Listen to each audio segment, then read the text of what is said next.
let's talk about Cousins. He just got benched. I'm sure the Falcons would love to trade him this offseason, but honestly, who would trade for that contract? It's a lot of money for a guy who looks kind of washed and currently leads the league in interceptions.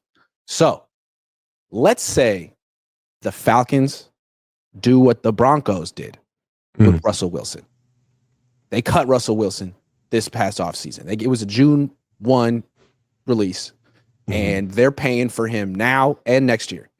So Russell Wilson's a free agent. He goes to Pittsburgh, signs a veteran minimum contract for 1 year. The Broncos are paying Russell Wilson to play for the Steelers. That's the situation over in Pittsburgh, and it's working out pretty well. Same thing could happen with Kirk Cousins.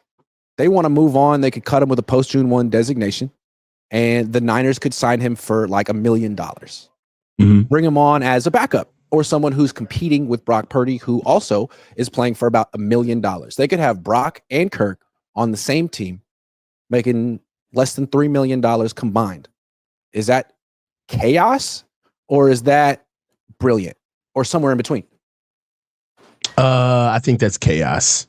Number one, Kirk Cousins has kind of been a name, not even like a real person. He's more or less been an energy around this regime more than he's actually been a real tangible person. To actually get him in the building, I don't think that they could handle it. Number one, I don't think that the quarterback competition would be fair. It wouldn't be fair to Brock. I know Kirk Cousins would beat out Brock because there's no way that Kyle would. Kyle was fanboying over Sam Darnold. There's no way that Kirk Cousins, a man that has been rumored to talk to Kyle on a regular basis since the Washington days, would not find his way on the field. I like Kirk Cousins, what he was as a quarterback, but you and I have you caught some Kirk Cousins games this year? Hasn't been good. He's old. He has got his age has finally caught up with Kirk Cousins. And I'll tell you right now, with our offensive line, one of the biggest things that's keeping Brock upright is his athleticism. That's something that's very underrated about his game. Something that Kirk Cousins just doesn't have anymore. I don't think he would come here and be protected. I think that it would be bad fast. All right. On top of the fact that Kirk is kind of built into his old ways. He knows what he knows. That's why he's leading the league in picks. He's been found out, and he can't help but throw those balls. And in a way, part of Kirk's, how can I say, struggles as a quarterback, he's always been a turnover machine in big moments, always in big moments. So I don't like where he is right now as an athlete. I think he's older. Like when Brock threw that pick in the red zone a few days ago. That was a big moment. Big turnover.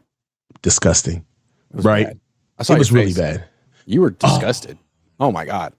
It was in the four people, bro. I could not believe it. They took 3 points off the board. I could not believe it. Here's the thing with Kirk, though. You're not bringing him in to be the starter. You're not getting rid of Brock. Brock's a starting quarterback. It's Brock's team. You're just bringing in Kirk to be the backup. And if Brock wants to get, if he wants to get crazy and hold out, then you got Kirk Cousins chilling. But he's not here to take Brock's job. No. That gun's only got one bullet, though. That gun's only got one bullet, Grant. You can't bench Brock and then all of a sudden try to pay him as your starter years later, like a year later. Like once, but if Brock gets benched next year, then he's not going to be the starter next. I mean, you're giving him another chance to prove himself. Then we're stuck with Kirk? No, then you got Brock on a 1-year deal. You got Kirk on a 1-year deal, and you could see what Kirk gives you at 37 years old if he ain't the answer either. And you got to start over at quarterback next year anyway. At least you're not locked in long-term to either one. You got two guys on a 1-year deal. That's exactly what Pittsburgh did this year with Justin Fields and Russell Wilson. The exact same situation. Which leads me to my next point on why I don't think it would happen is because it does force the clock on moving on from Brock, right? Because if you do bring in somebody to compete with Brock and Brock at any point loses or gets benched, then he's not our franchise quarterback and we're ultimately moving on, period, within 1 year. That's good to know. I don't think the Niners want to start that. Maybe the competition is what he needs. Maybe Sam Darnold behind him brought out the best in him. Maybe you bring in Kirk Cousins. Brock gets pissed and has another MVP caliber season. He gets $280 million over 4 or 5 years, and everyone's happy. And Kirk Cousins retires, and he did his job. Did the Niners have the balls to do that? You think the Niners are that secure in themselves to say, all right, Brock, you know what? we're not ready, and just to scrutinize to make sure that we know what we got in the quarterback, we're going to do one last quarterback competition and bring in a guy. You think the Niners would do that? Yeah, here's how it plays out. The Niners go to Brock in March or whatever, and they give him an offer. Here's our offer. It's 4 years, $160 million with like 1 year guaranteed. And Brock's like, are you kidding me? This is disrespectful. I'm not signing this. And the Niners like, okay, well, if you don't want to commit to us long term, then that's great. You can come back and prove it this year on your final year. But we're going to have to bring in another quarterback just in case, because you don't want the long-term deal. Now, you might want it next year, but we're going to have to hedge a little bit because you made this decision. We gave you a deal that we think is more than fair, and you didn't want it.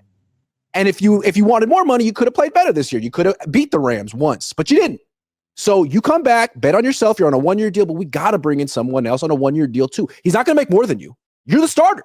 You're the starter. He's making $1 million too, but if you hold out, you get hurt. We got Kirk Cousins right here. And if he's hot, we might have to go with the hot hand because you haven't been hot since before the Ravens tore you apart on Christmas Eve in front of the whole world.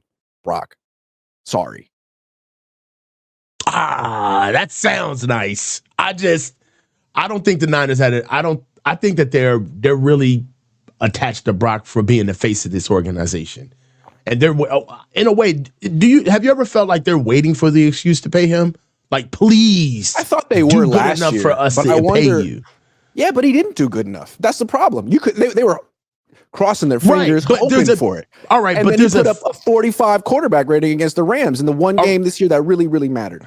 All right, and that makes sense. But there's a delta between them really wanting to pay him and him shit in the bed, and versus our conversation, which is, all right, we really, really wanted to pay you. You shit the bed. Now we completely want to take it all the way back to a quarterback competition, play on 1 year deals. And if you don't get it done within this 1 year deal, 1 year, then we're moving on. Don't you think that's a completely different side of the spectrum? You can present it differently.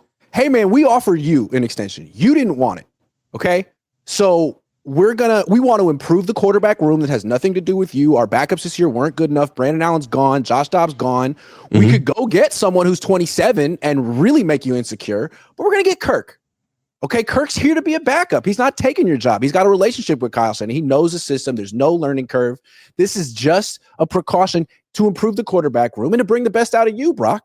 We love you. We believe in you. I mean, they can say all that kind of stuff, but Kirk's here. And what you're saying makes tons of sense. Brock can start the season the way Justin Fields started the season in Pittsburgh. But if they're 3-5, halfway through the year, they can make a change if they need to.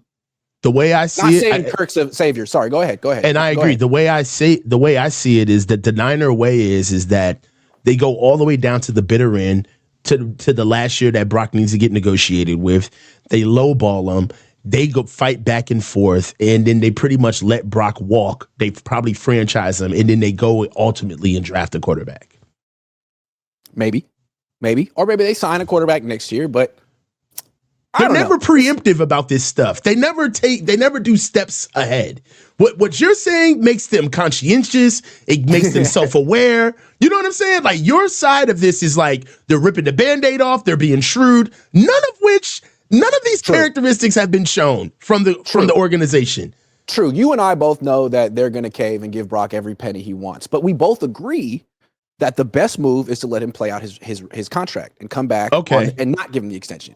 And to me, if that's what they do, then I think they should bring in another quarterback just in case. And the reason Kirk's interesting is that he'd be hella cheap and the Falcons would pay for him to be on this team. That being said, he might be completely washed. That's possible. He might be washed. He might be completely washed, and you might just bring in someone who shouldn't be playing anymore.